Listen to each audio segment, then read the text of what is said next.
pegar aí de onde você deixou. Se você quiser continuar comigo para participar da análise, eu agradeço, se você puder, agora que seus fãs já foram embora buzinando. Peraí, então vamos de bastidor, o Américo vai ficar aqui comigo. Com prazer. Gente, eu fui apurar com o pessoal do Palácio do Planalto, né, que está cuidando da assessoria internacional do Lula, um pouco de detalhes sobre essa conversa. E, bom, o Putin fez questão de dizer para o Lula, olha, eu vou para o encontro dos BRICS na África do Sul, aquele grupo que reúne Brasil, Rússia, Índia, a própria África do Sul, né? E eu vou lá pessoalmente. Esse encontro vai ser em agosto, tá? E aí o Lula falou, eu também vou, então lá a gente vai estar pessoalmente. O Putin e o Lula vão se encontrar pessoalmente em agosto nesse ato dos BRICS. Vai ser a primeira conversa pessoal, cara a cara, desses dois atores. Precisa entender um pouco como é que foi o contexto dessa conversa de hoje. Por que o Lula liga, né? O Sergei Lavrov veio ao Brasil logo no início do governo Lula. Quem é o Sergei Lavrov? É o chanceler do Putin. É um homem da guerra, né, do Putin na seara, digamos assim, internacional. É o cara que fala lá pró-guerra ou pró-Rússia nas conferências internacionais e que fez um giro aqui pela América do Sul. E quando o Sergei Lavrov veio para o Brasil, ele entregou para o Lula uma carta do Putin, escrita pelo Putin. E nessa carta, o Putin convidava o Lula para ir nesse evento econômico, esse fórum econômico em São Petersburgo, pessoalmente, para que eles pudessem conversar. E aí o Lula fica com essa carta e falou, ó, eu não vou dizer que não vou e não deixar a resposta, eu vou telefonar que me parece mais simpático dizer que eu não vou. Então ele recusa essa visita, mas liga. E o Putin, ele estava numa reunião com empresários. Quando o Lula telefona, ele trava a reunião e depois ele volta para essa reunião. A gente até tem o vídeo aí que foi postado nas redes para mostrar, para falar, olha, vamos continuar aqui, eu parei para falar com o presidente do Brasil, Lula, e pedir autorização dele para dizer aqui para vocês que eu quero que vocês deem mais atenção às relações comerciais Brasil-Rússia, porque isso é importante para a gente. Nessa conversa, o Putin, ele não teceu grandes digressões sobre a guerra, até porque tem toda ali essa história de grampo, de monitoramento, etc. e tal. Ele falou superficialmente, segundo me disseram, ele não fala do conflito em si, mas reiterou as posições da Rússia. Ele disse, olha, eu não fiquei surpreso, o Putin, teria dito, olha, eu não fiquei surpreso com o que foi o G7, a exposição que o Zelensky teve, não dava para esperar nada diferente disso. Agora, precisa ficar claro que nem o Zelensky nem a OTAN têm interesse na paz neste momento, foi o que disse Putin. Ele disse que os termos da Ucrânia são basicamente a rendição da Rússia, o que ele não vai fazer. O Lula foi lá e reafirmou essa história de que está com a China, vai falar com a China, que a China também está interessada em mediar a paz. O Putin falou, por mim, tranquilo, o que vocês quiserem falar, eu estou ouvindo. Por quê? Porque o Zelensky deu esse bolo, esse no-show no Lula na semana passada, e aí o Putin está tentando fazer esse gesto para se aproximar. Por fim, então, vão ter esse encontro ali em agosto, e a ideia é que haja ali a primeira conversa Putin-Lula cara a cara. Para fechar, na semana que vem, a chuva de polêmicas em torno da agenda internacional do Lula vai aumentar bastante, porque vai ter essa conferência aí dos países da América Latina, Sul-Americana, e o Nicolás Maduro vem pessoalmente. Eu tenho bastidor sobre isso também, vamos ver se eu trago daqui a pouco.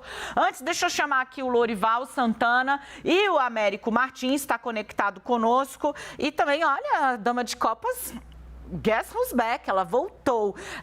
Deixa eu pedir para o Américo entrar também, Edu, quando for possível. Beleza, a gente perdeu o sinal, não tem problema. Quando ele chegar, ele chegou. Lorival Santana, o Putin tenta fazer esse gesto aí, fala com Lula, diz que a porta está aberta e tudo que os países quiserem propor, ele vai ouvir com a maior atenção do mundo.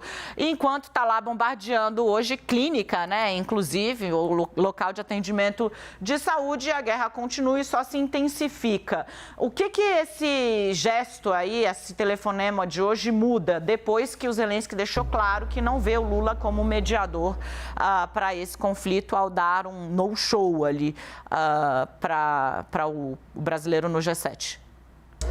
É bem interessante a sua apuração de que o Putin disse para o Lula que ele vai para a reunião dos BRICS, porque houve aí uma movimentação na África do Sul no sentido de se retirar do Tribunal Penal Internacional, suspender a sua participação nele, exatamente para permitir a ida do Putin, para que ele não fosse preso, né?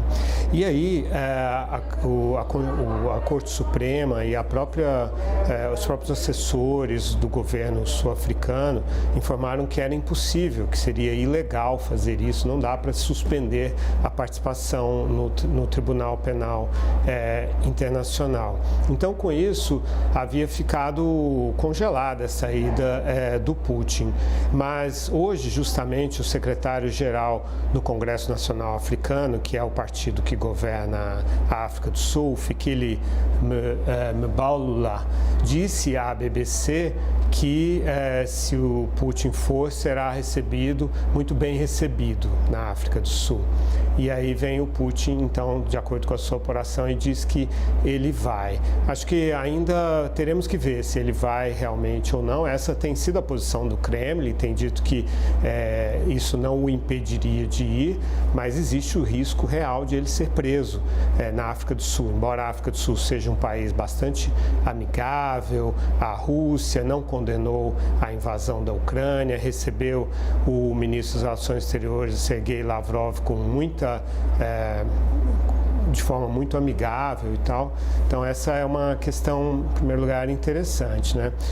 Não existem condições para uma mediação de um acordo de paz por todos os aspectos técnicos que a gente analisa. Em termos militares, a Ucrânia está na melhor posição que já esteve até hoje, vai partir para tentar recuperar território.